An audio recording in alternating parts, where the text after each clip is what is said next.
Which actor/actress do you absolutely despise, no matter their role? James Corden. First time I saw him in anything was Doctor Who. He was okay in that. Nothing since then though. After he was Craig, it was all downhill. My German teacher really ducking hates Nicolas Cage for some reason. When I asked him why, he just said I hate his voice and his face and the way he acts and refused to elaborate further. I feel like that was fairly concise. He was efficient. The proper German way of doing anything. Edit, hot damn. Only expected maybe 200 votes for this. Boy was I wrong. A German friend of mine says her mom was once having a go at her dad because he never told her he loved her. His response was, "I've told you that before, and I've never taken it back."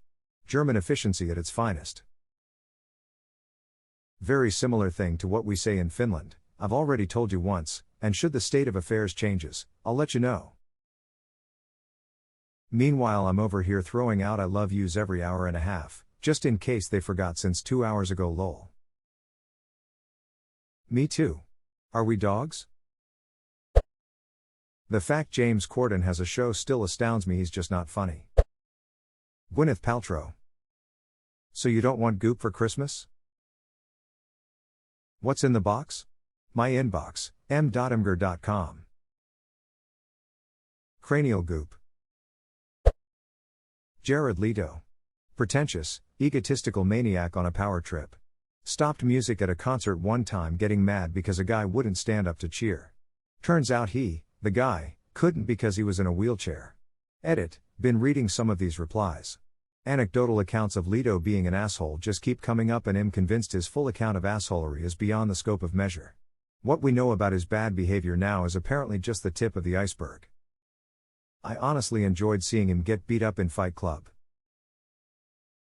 And getting axed in American Psycho. Try getting a reservation at Dorsia now. Ducking Ellen. What's his name, that old dude looks like a door? Steven Seagal. He acts like a door too. A door has greater range, open and closed. Steven Seagal. He's highly trained in the art of bullshito. For years, there were rumors that he wasn't half as tough as he claimed to be. The standard story was if he ever tried to really fight one of the stuntmen he beats up in the movies, he'd have his ass handed to him. Years later, I heard a rumor that he finally crossed the line and dared a stuntman to seriously take him on. Apparently it ended when Seagal got his ass handed to him. Yeah, I heard about this. If I'm not mistaken, Seagal, almost passed out in a chokehold. Yep, he very literally shit himself when he was put into a chokehold with a stuntman that used to train Bruce Lee. Edit, I needed to correct myself on what I said. He wasn't just stuntman that used to train Bruce Lee but the legendary Gene LeBell. His name is Gene LeBell as it goes. In 1991, Gene LeBell was working as a stunt coordinator on Out for Justice. At some point Seagal announced that due to his Aikido training, he was immune to chokes. When then 58-year-old LeBell heard about the claim, he gave Seagal the opportunity to test it. LeBell set the choke up, Seagal said go and Seagal promptly went. As the story goes, Seagal went to sleep and went number 1 and number 2 in his pants. Ever since, either because of a rumored legal gag order, see action figure for confirmation, or because in the stunt business what happens on the set stays on the set, LeBell has never confirmed the story. Now Ariel Helvani has come as close as anyone likely ever will to get Gene to confirm the Steven Seagal trousers sing escapade. www.mixedmartialarts.com News. Gene LeBell talks Steven Seagal essing himself.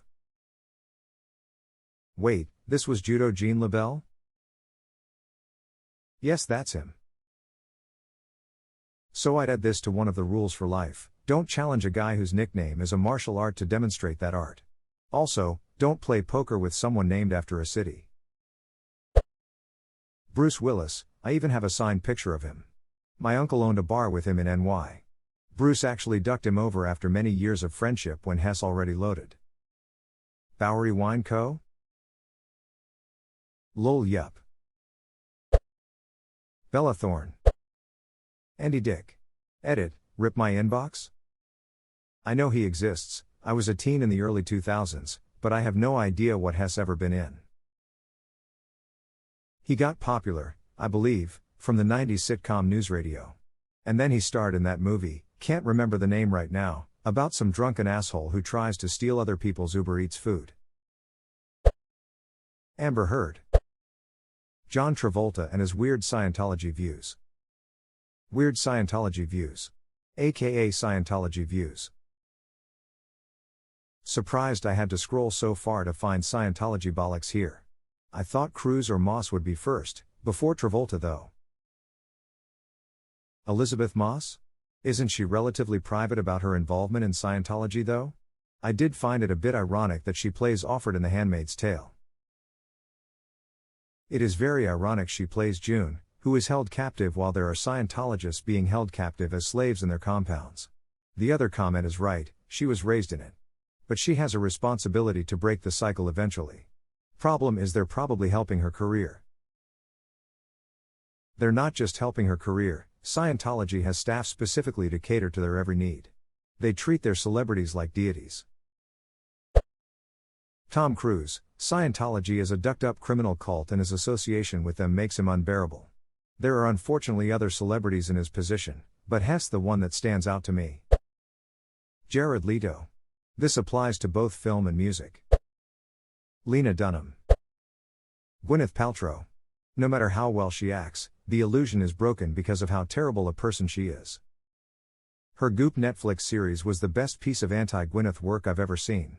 #X200B, if you aren't watching people she pays sucking up to her, telling her how beautiful, successful and smart she is, literally happens, you're treated to her wild views that she's tapped into the secret to health, because she's rich and famous. The Kardashians. Gwyneth Vagina Candle Paltrow. James Corden, if you can even call him an actor anymore. I get the sense James Corden is revenge for 1776. Amy Schumer. Margot Robbie, because I don't look like her. My mom hates Leonardo DiCaprio. She went to school with him and he was a dick. That is all I will say. Katherine Heigl and the lead from Glee, Lea Michele I think. Lea Michele had a great voice, but that's literally it. Cast members talked about how she was just as bad as her character and that she made racist comments to her co-workers. Not just racist, she threatened to shit in a black co-worker's wig. Co-worker should have made her a pie. Rebel Wilson. I don't like comedians who I'm supposed to laugh at rather than with. Every character and role is I'm so fat and gross but I'm going to say something inappropriate and sexual. It wouldn't be funny if someone sexy said it and it wouldn't be funny if someone normal said it. Kevin Hart. He's not funny, his angry black man routine has been done so much, it's incorporated into every character he plays. If he's not yelling about being black he's yelling about being short. Kevin Hart is boring and unfunny. Mark Wahlberg. He's Duck Sully in Uncharted? GTFO edit, well, thanks for the solidarity and Mark Wahlberg discussed folks. And tie for award. Allison Mack. I always get her confused with the fictional character, Alex Mack, who was my first TV crush. I get weirdly defensive, like who the hell could hate Alex Mack? Then I remember Allison is the one in Nexium. I must confess to having a major inexplicable hatred of Ansel Elgort and Miles Teller. Despite both having done movies I like, Baby Driver, Whiplash, I find it so hard to be excited about any film they're in. Somebody watched the Divergent trilogy I see. Certainly didn't help their cause. Jared Ducking Leto. When Edward Norton beat the ever-living Jesus fuck out of him in Fight Club, I cheered. And still do. My hatred for him is completely irrational, much like my hatred for pooping in public restrooms. But it's there and it burns like 1,000 suns. No, it's rational. I used to work at a music theater in college as a runner and one of my colleagues was the runner for the 30 Seconds to Mars show and she said that Jared Leto was one of the biggest douchebags she had ever met.